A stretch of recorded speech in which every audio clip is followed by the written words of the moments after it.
settings, and they were still needed to access healthcare, and they can access that either online or via 111. So not to be expected, but a logistical challenge for our healthcare provider, which is DHU, to more than double the number of calls that they're able to treat and see and speak to our patients. The number of patients who were seen and treated by our ambulance service significantly increased by 56% in April from February, but the actual number of ambulances that were conveyed to hospital reduced by a fifth.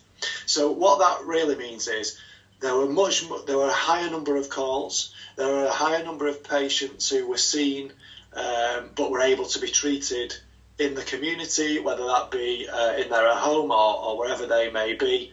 And the opposite of that is that the number of patients who were then unable to be seen and supported by a paramedic or a clinician at that first point of contact went down. So actually we were reducing the number of patients who were being transferred to hospital. So how did our urgent and emergency care services respond? Well, we stayed open and offered a full range of urgent and emergency care services all the way through the pandemic. Despite significant staffing challenges, and I mentioned about the physical layout of our structures, which needed considerable amounts of work, we instigated remote working for a number of our 111 health service health advisors and senior clinicians, and previously they'd been based all together in a call centre style approach. So actually that's that remote working, that way of working from home that many of you or your friends and family have been able to do has been possible for quite a few areas of our health and emergency services, which maybe is surprising, but actually it's proven to be successful. And once we've got the IT services, the information technology set up and connected to people at home, they can work equally as well and in just as connected a way with their colleagues by doing that from home. And at the same time, obviously, we're reducing the risk on spreading the virus and spreading the disease.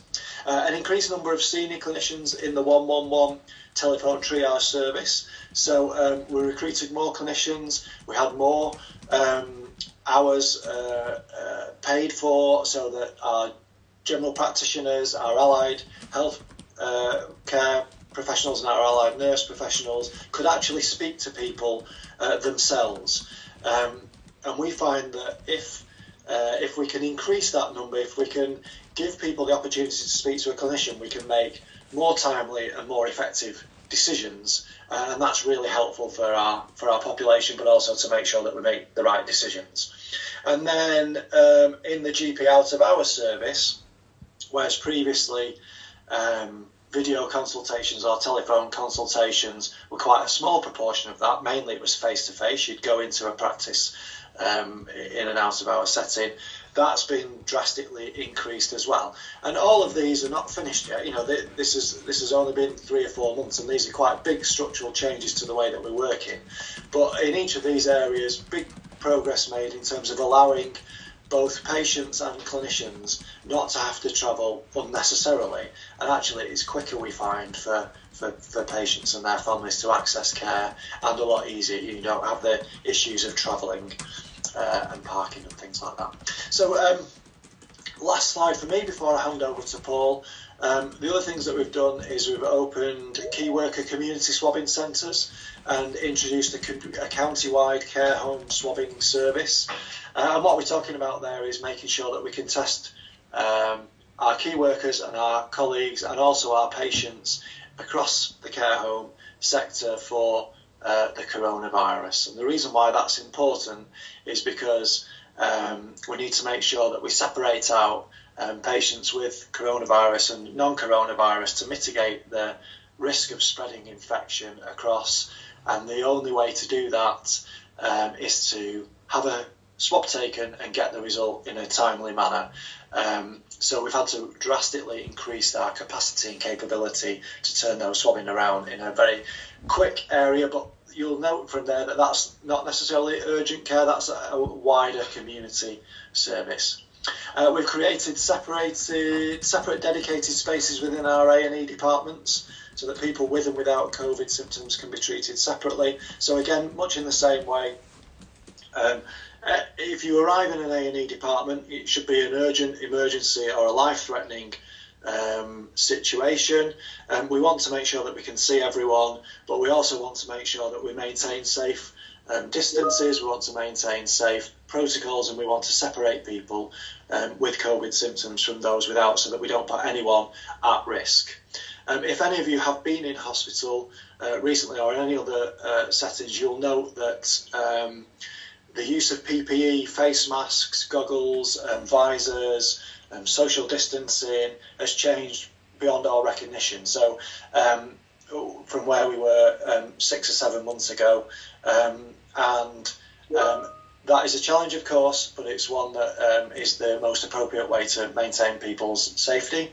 We've instigated COVID infection control and isolation processes within the 2 acute hospitals, including testing all patients on admission, regardless or not of whether they've got COVID symptoms, and also testing them prior to discharge to make sure that we are absolutely clear what the COVID status is of patients before we discharge them either home or onto their next care setting. And then lastly, we've rebranded our minor injury units as urgent treatment centres, and that's in line with the national model to better reflect the broad range of services that they deliver. So I'm now going to hand over to Paul, and he's going to talk through from what's happening now and what the future holds. So Paul, over to you. Thanks, Mike. And the problem of being the second presenter is the first one always steals your thunder. Thanks very much, Mike. But in terms of the position now, all of us are aware over the last few weeks that there's been rising demand of COVID in the community, and also arriving in hospitals, and that means patients needing intensive care at the end of the day for some of those patients. And we're continuing quite a lot of the things and building on the things that have been changed in the last few months. So when patients are calling 111, we are maintaining and trying to increase the number of senior clinicians who deal with those calls. And the reasons for that is that you can reduce the number of physical appointments and also reduce the onward referral to ED and other services. So you actually effectively close off the contact at an earlier point, but in a way that is safe and appropriate. We're also increasing the access that the 111 service has to booking appointments in urgent care centres and settings. So that means appointments in the urgent treatment centres, the UTCs, as well as in GP practices. So patients don't only get into GP practices by contacting the GP surgery, but there are appointments that are dropping into practices via the 111 service. And we're also really keen for patients to keep accessing advice in different ways, both on the telephone, but increasingly online. There are real value in the online access, and people are getting the answers they need and the safe answers they need to manage their care. So that's an important channel that is building. And it also helps people just manage those things that they've got a question about, that they need a straightforward answer to, and they can do it themselves without needing to involve advanced care practitioners or nurses. We move on to the next slide. Mike has emphasised the absolute imperative of having safety in urgent care settings, and obviously in hospitals and A&E departments there are separate pathways. There's the red and green pathways to really maximise the infection protection measures in the care settings, and that's for both the safety of staff, but obviously for patients and their carers. And obviously, because of the need to reduce infection and the risk to staff and patients, there's a limited number of people entering hospitals, including visitors. Obviously, this is a challenging position for all parts of the health service, and there are real challenges, and those real challenges affect real people. So there have been anxieties, understandable by patients, and worries that they are overburdening services if they contact services. So there's been a delay at times in people contacting and feeling confident to contact services.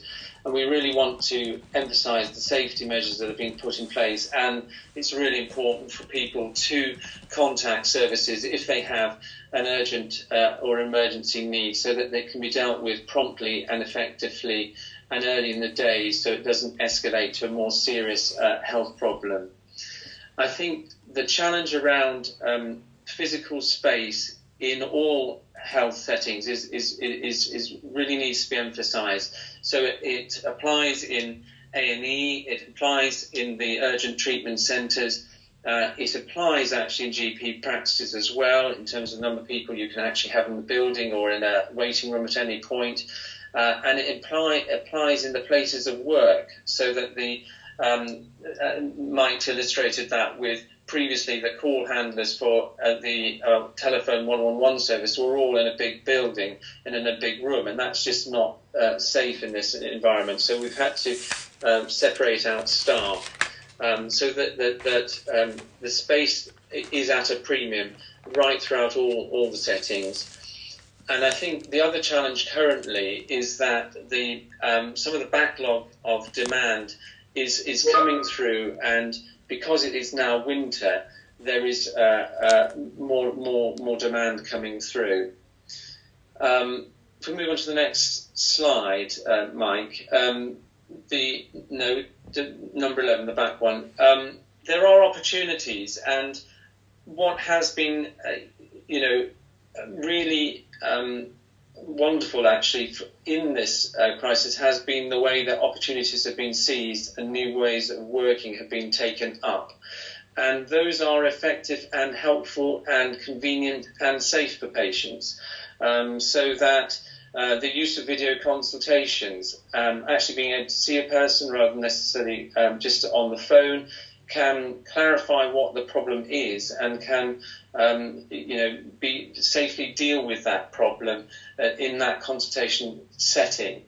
Remote working actually has improved productivity and increased the amount of patient-facing time for some clinicians, and that's important, because that's the key part of making good decisions, having that patient-facing time, and clinicians that aren't tired by travelling, half an hour out to work and back home again. I think this way of working will continue after the pandemic for a good proportion of work, and it's convenient for patients, and it's also allowing clinicians to gain experience and expertise in handling that style of working. And I think the other thing is moving to bookable appointments, and that is not just in urgent treatment centres, but in A&E. There's an intention that if you ring 111 and your needs for care is in an emergency department, you will be given a slot to turn up there, and therefore you will not need to wait for hours to be seen, and hopefully you will be managed in a much more rapid and effective way. And there's something that you are probably going to hear about a lot more over the next few months, and that is what's a programme of communication to the public and also NHS staff called NHS 111 First, which is basically when people feel they have an urgent or emergency need, they call 111, and that will often result in information and discussion with a senior clinician, which will build on what we've been discussing, of people being able to have, if required, an appointment booked with a time at the emergency department or in the UTC, as well as fuller advice about what other services there are, whether it's self-management or pharmacy, or just information which patients and the population need. And then also an opportunity for more patients to be passed back to their own general practice who have their full information and will contact them back and discuss the issue on the phone, or if appropriate, see the person face-to-face in the surgery at a booked slot. So there's lots of opportunities and new ways of working, and I think it's going to be quite interesting and a good opportunity for the public to access services in a better way by calling 111 first as that programme is rolled out.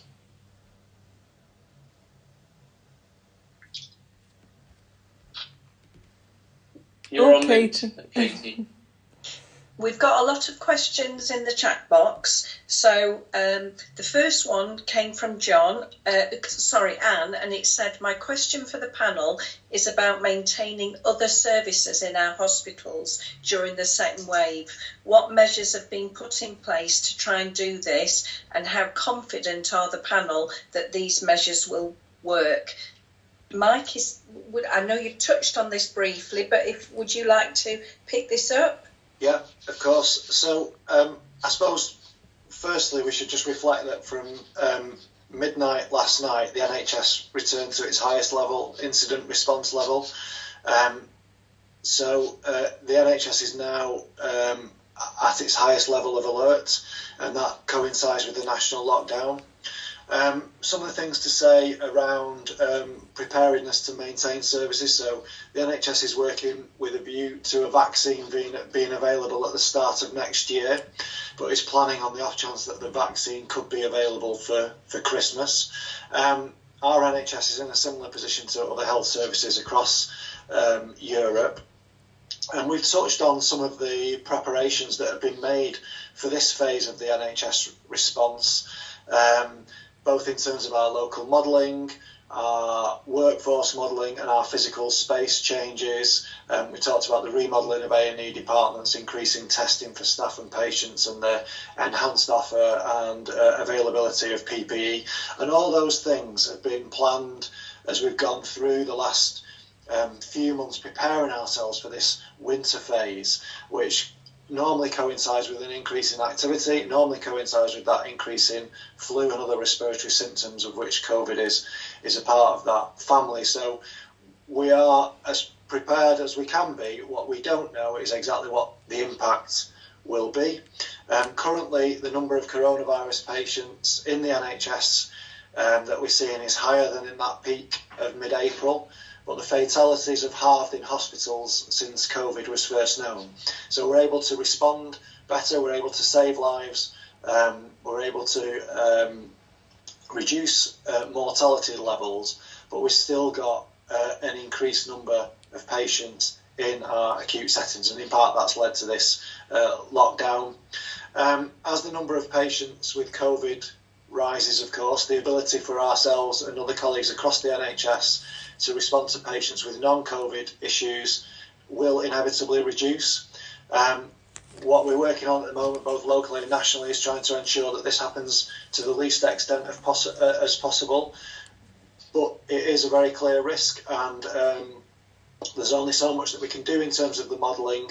And the last thing that I want to say on that is that the best way that we can ensure that we deliver these services across the region and for our patients is to all do our part to reduce our infection rates, and that is what Protect the NHS really means in terms of helping us to help you. So the disciplines around maintaining social distancing, washing hands, wearing masks when we go out are absolutely vital to preventing the spread of the virus and ensuring that our patients can receive the care that they would wish to do. Thank you very much, Mike. And do yourself and Paul, another question is, do you feel assured that there are sufficient staff to manage this second wave and continue to maintain these services? I think I'll come in on that. I might just add a little bit to Mike's answer. So some other areas of hospital work are being done in different ways. So some of the follow-ups and plan care work is being done through telephone and video consultations and follow-up work. So there are different ways of working that apply. I think the issue with staff is just a huge area of thought and obvious concern, because staff are at risk of getting COVID and having to be protected. And so there's been a lot of work done to support staff, both in their well-being, but in practical ways, such as promoting flu jabs, the testing program that's been adopted so staff can get back to work promptly, changing the way they work in terms of remote working, and actually how they work in their place of work so that they are safe in the way they work. So that will maintain the staff body in a better way. But I think there is a finite number of staff, and it does go back to the size of the waves of both winter work and COVID work that will come through. And that's where the measures about social distancing, washing hands, having your flu jab if you are in a at-risk group in the community is really important, so that the demand on services doesn't get as high as it could be. So I think there is the risk around staff, but measures have been taken to try and manage and support them, as well as wellbeing measures for the staff, which is really important. All right, thank you very much. We had another question as well, Paul, which was, I watch ambulance programmes on the television and I'm always amazed at the number of medical people that go to emergencies and then appear to be stood down. Is there a more efficient way of allocating the resources? I sadly don't watch the ambulance programmes very much, but it's a very good question. And I can understand why it's being asked, but the issue at that point, when you've got a notable potential emergency, is that you're focused on the outcome, and the outcome for the individual, the patients involved, depends crucially in the first few minutes on having senior decision makers, active and intense support to the individuals that have been affected by the incident or the episode. And then if people are not required, standing them down. If you have an issue and then actually it's more serious than you think and there's delay for those people coming to attend and offer what they can, the outcome for the individual is worse. So it's an outcomes-driven process. But there's always really close monitoring of those situations to ensure that if the staff aren't required, they're stood down and can move on to another task. We have a question from Andrew. I was unaware that Derbyshire has 5 urgent treatment centres. Should there be more publicity about this? Mike, do you want to take this? We do. So good question. I mean, in terms of all the communication and engagement, so I suppose let me take a step back. We've got a comms team across all our health services, and we've got a comms team across the Derbyshire STP and across our clinical commissioning colleagues. And a part of that responsibility is to promote the effective utilisation of our health services wherever that may be. And that can take lots of different formats, leaflets, adverts in the paper, websites, and so on and so forth. So we do try, but we are conscious that, you can never do too much communication. The second thing I'd like to say is that through the services that we've got in place, so we promote the usage of 111 as the first port of contact for patients requiring non-urgent healthcare services. That 111 offer includes the ability to directly book you into our urgent care treatment, our 5 urgent care treatment centres across the region, if that's the most appropriate place. So without you even needing to know about these things, if you ring 111 and that's the most appropriate way for you to receive your care, you'll be directly booked into those services or pointed to the one that's most closely aligned to your location. So we should pick things up that way, and that's exactly the same with the ambulance service as well. If an ambulance arrives, if you're unlucky enough to receive one at your health or family, then they will also direct you to one of the urgent care treatment centres. All right, thank you very much. If we could go to Craig and, next, he's got his hand question raised. For both of you. Has the new approach using online and telephone access led to a reduction in diagnostic accuracy? I think that's. I think it's early to be able to give definitive answers, and in some ways it's very helpful and rapid. So if I reflect on my work as a GP, sometimes you will have patients that ring and will book an appointment, and in the old days, and then would only get an appointment in a day or two or whatever, or 3 to 4 days. And now, if, for instance, they've got a rash or a problem, you can ask them to send you a photograph. You can see they can download it in 2 minutes, and I can see what it is and send a prescription electronically to their chemist, which arrives 10 seconds later, and they're off to the chemist picking up their treatment for shingles or whatever it was. So in terms of efficiency and convenience for the patient, and actually being able to see what's going on quite rapidly and quickly, it can be really good.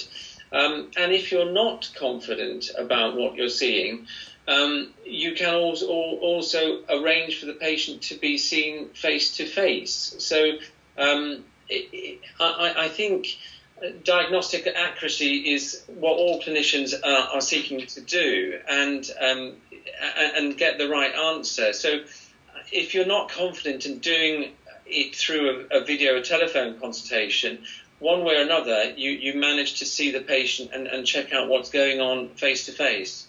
All right, thank you very much. Mike, did you want to add anything? No, I think Dr. Wood covered that nicely. All right. Craig, would you like to unmute your microphone, because I know you can't use the chat function and you had a question you wanted to ask. Yes, as a person with high function autism and also working heavily involved with people with learning disabilities and autism, what provision is being put aside that require carers to go with them to go into ED with a support worker, and also face mask exemptions? I know that's been a hot topic this week in the national press about face masks where they are exempt, but certain services are refusing to see people without face masks. Okay. Mike, would you like to pick that up? Well, I can talk a little bit about the face mask situation from a healthcare provision. I'm not sure about other services that aren't in the urgent emergency care remit, but our staff and our managers are well aware of the guidance, and individual patients have individual needs, and actually one size doesn't fit all. So I think patients are coming into a high pressured environment, and it's a stressful environment at the moment, and that stress sits across both staff and other patients in there. So I think from my experience of working in a hospital, the nervousness is in the main from other patients when they see people walking around without masks, and that does make them feel nervous. And obviously it's not always that clear to people that patients have got an exemption from wearing a mask. What I would say is that our staff are quite used to this, are very sympathetic, and obviously take into account patients' health needs from that first point of contact. So this is one of just communicating effectively with staff members when you arrive in a healthcare setting, explaining your circumstances. We're not in the first wave of this now. We're coming through to sort of 6 months of it. So staff and colleagues who work in these environments are used to that as long as we're communicated to. I'm really sorry, Craig, in terms of I'm not an expert on community care and support for patients pre-arriving in ED settings. So I know there are services available for people with learning difficulties and other associated challenges to help support them access services, but that's not really an area of my expertise. I don't know if Paul or anyone else is more...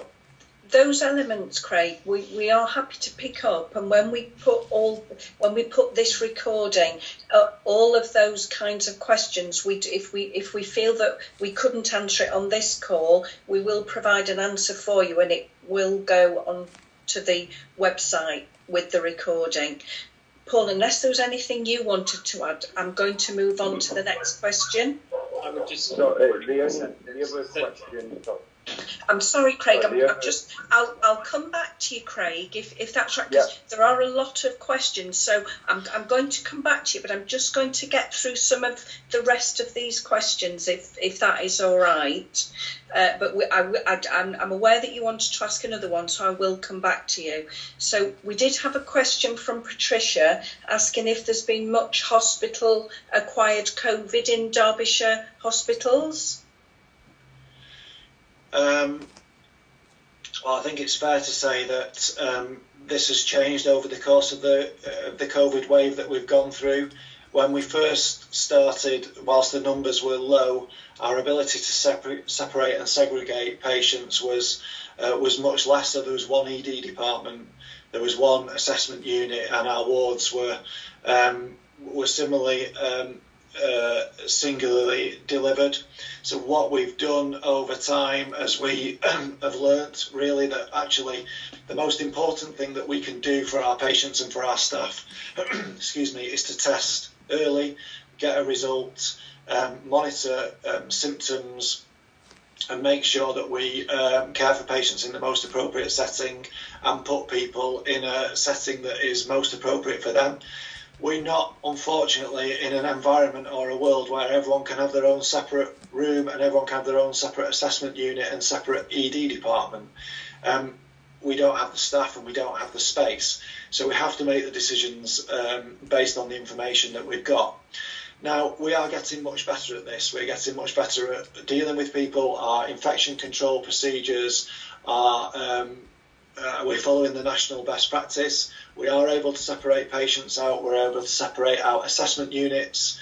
So now we've got 2 medical assessment units, one for patients who are COVID positive and one for patients who are COVID negative. But one of the probably key risks just to say is that sometimes the patients don't have symptoms or the results come back negative, and they can pick up infection during their journey. And if we think about the aim of an ED department, for example, it's to treat people and discharge them or admit them within 4 hours. Well, within that 4-hour window, patient symptoms aren't necessarily going to change, but they might change over the course of their stay. So that's why we constantly support patients, monitor their symptoms, and we swab everyone before they're admitted and we swab everyone before they're dispatched. But it does necessarily mean that sometimes patients are acquiring COVID from other patients within a health setting, and I think we've just got to rely on our services and protocols to make sure that we can identify that and then we can separate those patients out. Okay, thank you. Paul, there's a question from John. It says, has there been a differential COVID impact on numbers and frequency of frequent flyers? I'm assuming this means people who regularly use services when perhaps it's not necessary. I don't have the complete answer to that. There's been a change of behaviour on quite a lot of patients' fronts. I think one of the changes through the lockdown was the change to homelessness and the policies around housing that population and providing intense support to them. And that held those patients in the community, and they felt better supported rather than necessarily dropping into A&E to attend to unmet needs and concerns that they had. So I think that was an element of changing that specific cohort of patients. There are patients who have high concerns and will access services But there are mechanisms frequently, but there are mechanisms within one-on-one and primary care to try and identify those patients and understand what the problem really is and address it. But I don't have an absolute number or reduction or percentage reduction that I can tell you of specifically. Okay, thank you, Paul. I think this next one might be relevant for you. It's from Julie, and it says, has the e-consultation been reduced across Derby as the calls were increasing and staff were not able to cope with the demand? She said especially, or the capability, and didn't seem to have the capability at my local surgery. Hi, Julie. I'm sorry if your experience wasn't as ideal or good as you'd like to have had at your surgery. I think in terms of transformation in general practice, and I think some of this was probably covered in a previous session that was done. Literally overnight, practices had to flip how they were doing everything. So moving to effectively total triage on the phone, video consultations, new bits of IT equipment, new ways of working, some staff working remotely, some staff having to be shielded, and also an increased use of the digital platform of dashboard inquiries where patients put in a query and we have to respond within 2 or 5 working days to that. So not only have we had a change in demand, but a significant change in working, and there may well have been some alteration or capacity problems in the early days of that. But at this point, practices are all offering really effectively the same number of appointments as were done prior to the pandemic, but it's being done in a different way. So I think it's been remarkable the amount of transformation and change that's occurred in a very short period of time. Thank you very much. Mike, I think you've answered much of this, but Peter's just said, do you feel that people are using hospitals less for trivial conditions? Are you seeing a natural filtering such that they are perhaps using primary care or pharmacies more, or maybe both of you just want to respond? Well, we've certainly seen, as the graph showed on the chart, a reduction in all patients arriving, and it's probably been across the board. Probably, I'm not sure I'd use the word trivial, but I suppose what we're talking about is what's the best setting for a patient to get their care. And obviously, if it was a bruised thumb, then we really wouldn't prefer them to go to an A&E department. I think it's fair to say right at the beginning, almost no one came to a hospital unless they absolutely had to, and that saw that big drop in attendances. So people were looking after themselves a lot more because they didn't want to go to a hospital, they didn't want to go to any health setting, and they didn't want to go out of their own home. But obviously that comes with some risk. So I think as the attendances are growing again and we're heading back up towards normal levels, within there is the normal spectrum of people arriving with a whole host of different range requirements. But I think it's fair to say that the message does seem to be getting home that the most appropriate way is to call 111 first. If you've got an urgent or emergency need, call 111 first and access healthcare in that way, and they'll signpost you to that most appropriate setting. Thank you. Mike, there is a question here. What is the situation regarding surgery needed after a visit to accident and emergency? I think perhaps this might be around if it was urgent surgery or routine surgery and the differences between that. Okay, well, there is obviously, we touched on it in the presentation, but planned surgery is slightly different. So normally that would be some weeks or months ahead, and you'd have a conversation with your GP or healthcare professional, and you would plan that surgery as we go through. I think, as Simon Stevens has said recently this week, that is going to be a challenge this winter, delivering all the levels of planned surgery that we would hope to do. Not least in response to the fact that we need to staff our intensive care units, and a lot of that staff comes from our surgical side of nurses and doctors. But also, whilst we've got the same space, we've got fewer beds because of social distancing. On the emergency side, if you need surgery and you've arrived in A&E, then that continues as normal.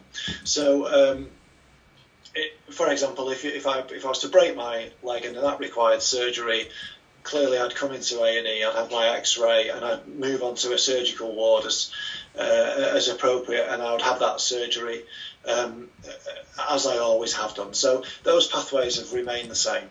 Okay, thank you very much. This is just a quick one from Alison. Are there plans to use clear see-through masks? I don't know which one of you wants to.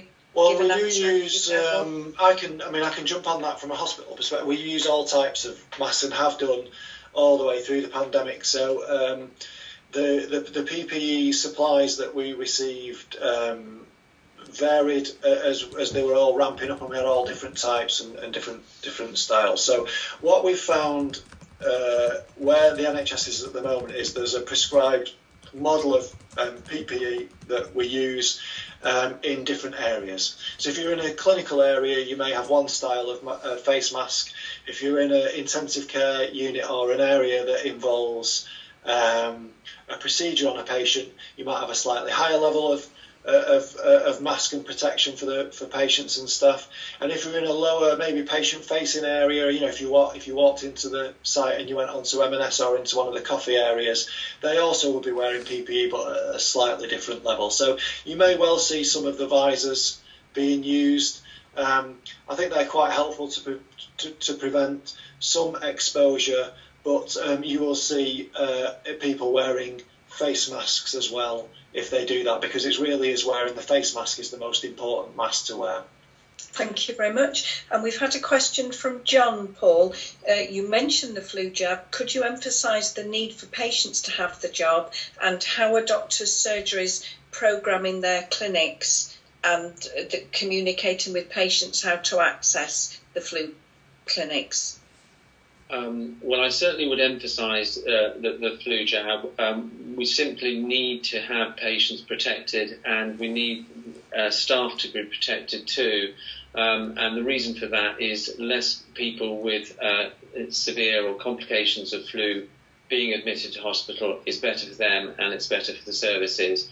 In terms of how GPs are providing services, it varies by practice simply because of the nature of their estate and the nature of their staffing, but it's been done lots of different ways. So, for instance, in our practice, we've had immense support from our local school, and we have been able to access sports hall on the weekend and pull through 500 or 600 patients in a session, and they come in one end and go out the other end. So by working in a different way, we can do it safely, and we can cover a good number of patients. And each practice will do it differently. In terms of how you communicate with the patients, some practices are doing the normal mail shots. We text all our patients, we contact them in different ways, and then we trawl through the list of patients who haven't accessed us and try and contact them so that we actively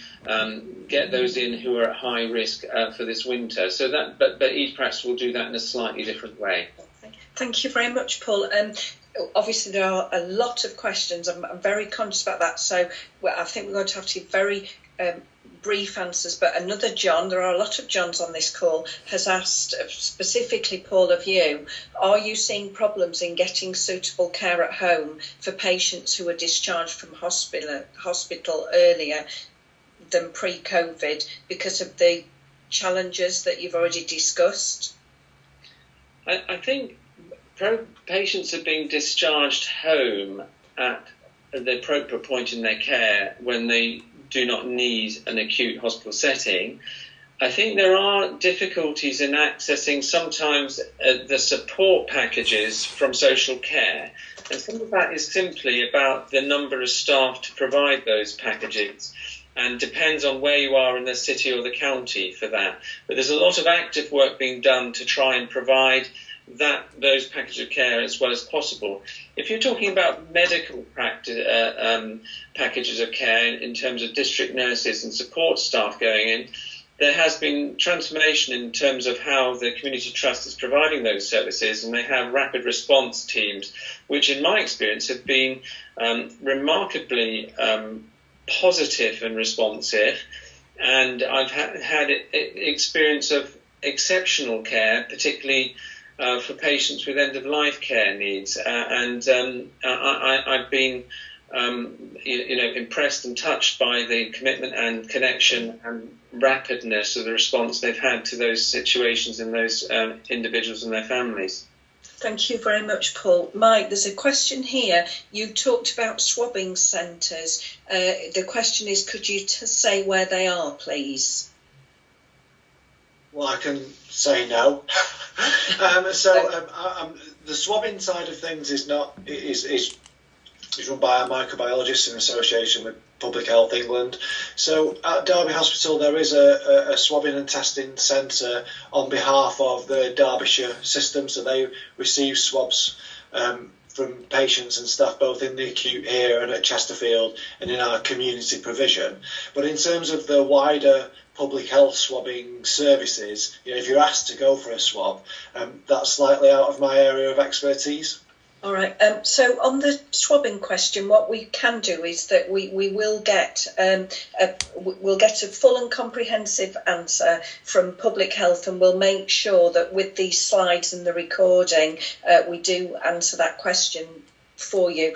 We've had another question here about Paul. You might want to take this. It's about to what extent do you see patient participation groups at surgeries being able to assist during these difficult times in terms of perhaps helping you to communicate your key messages within the local communities?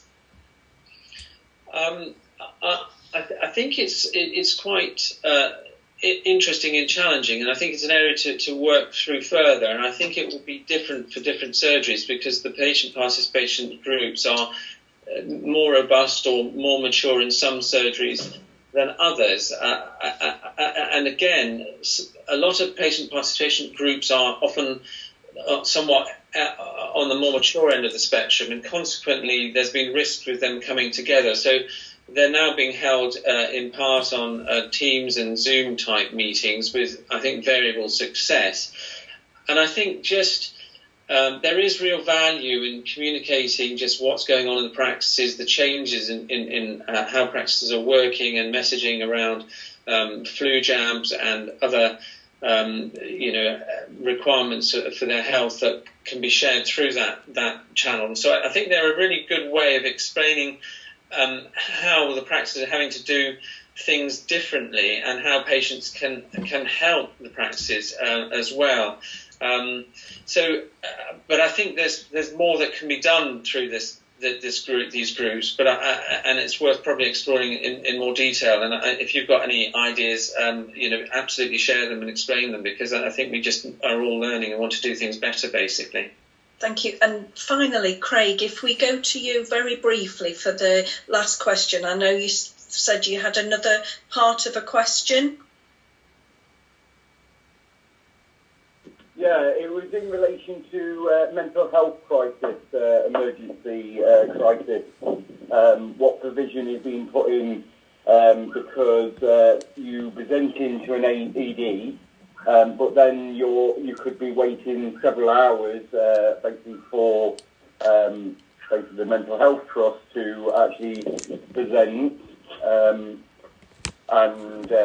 what provision is there, as well as basically accessibility where people can't use telephone consultations.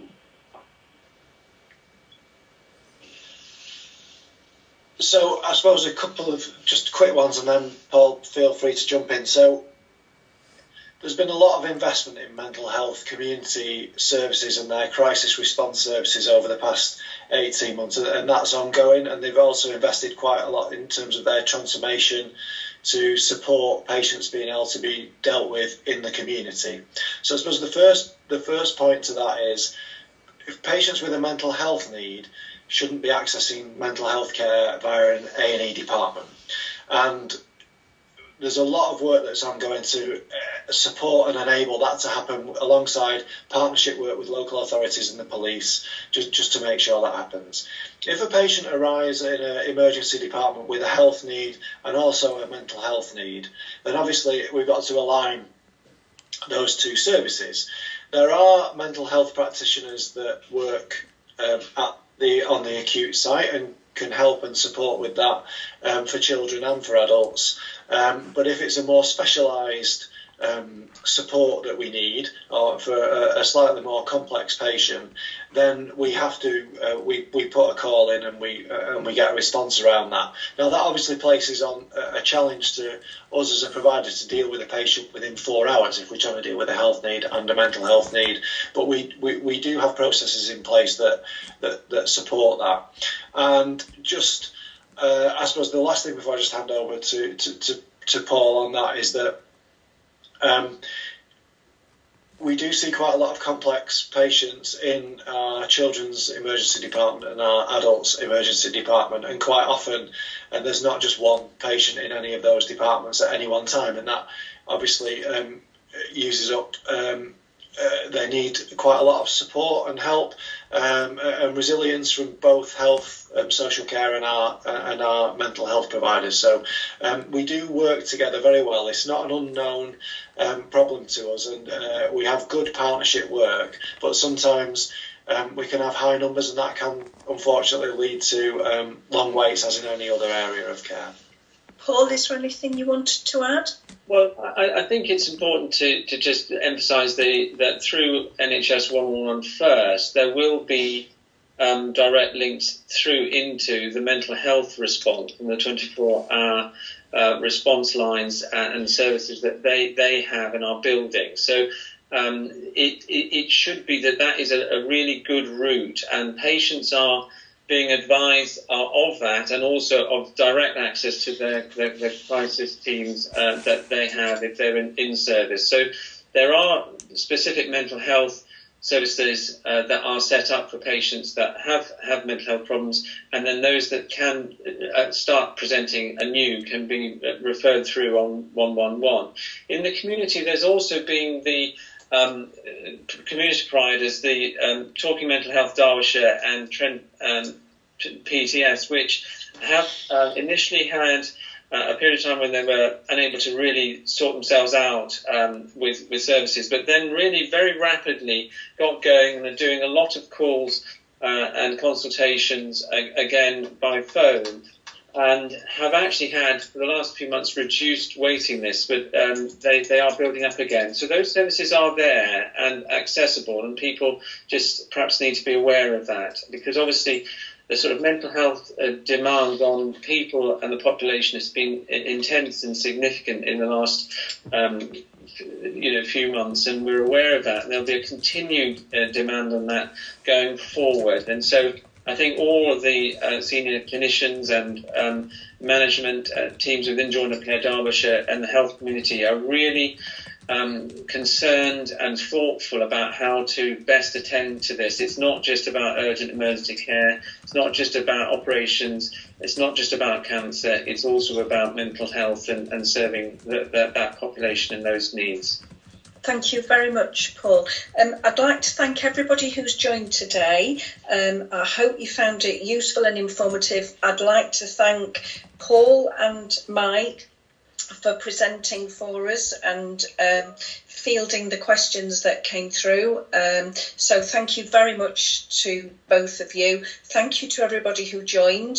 The next session that we're running is in December. It's on the 16th of December, and that is around cancer services, how cancer services were delivered during the pandemic and what is happening in relation to cancer services now. So we will be sending details of that out. I know there are some questions that we haven't got to. As I've said, we will get a response to those questions and it will be published on the website with the recording from today. And again, anybody is very welcome to put any final questions in the chat box. But again, thank you very much for joining us, and we hope to see you again at the next session. Thank you very much. Bye-bye. Thank you, everyone.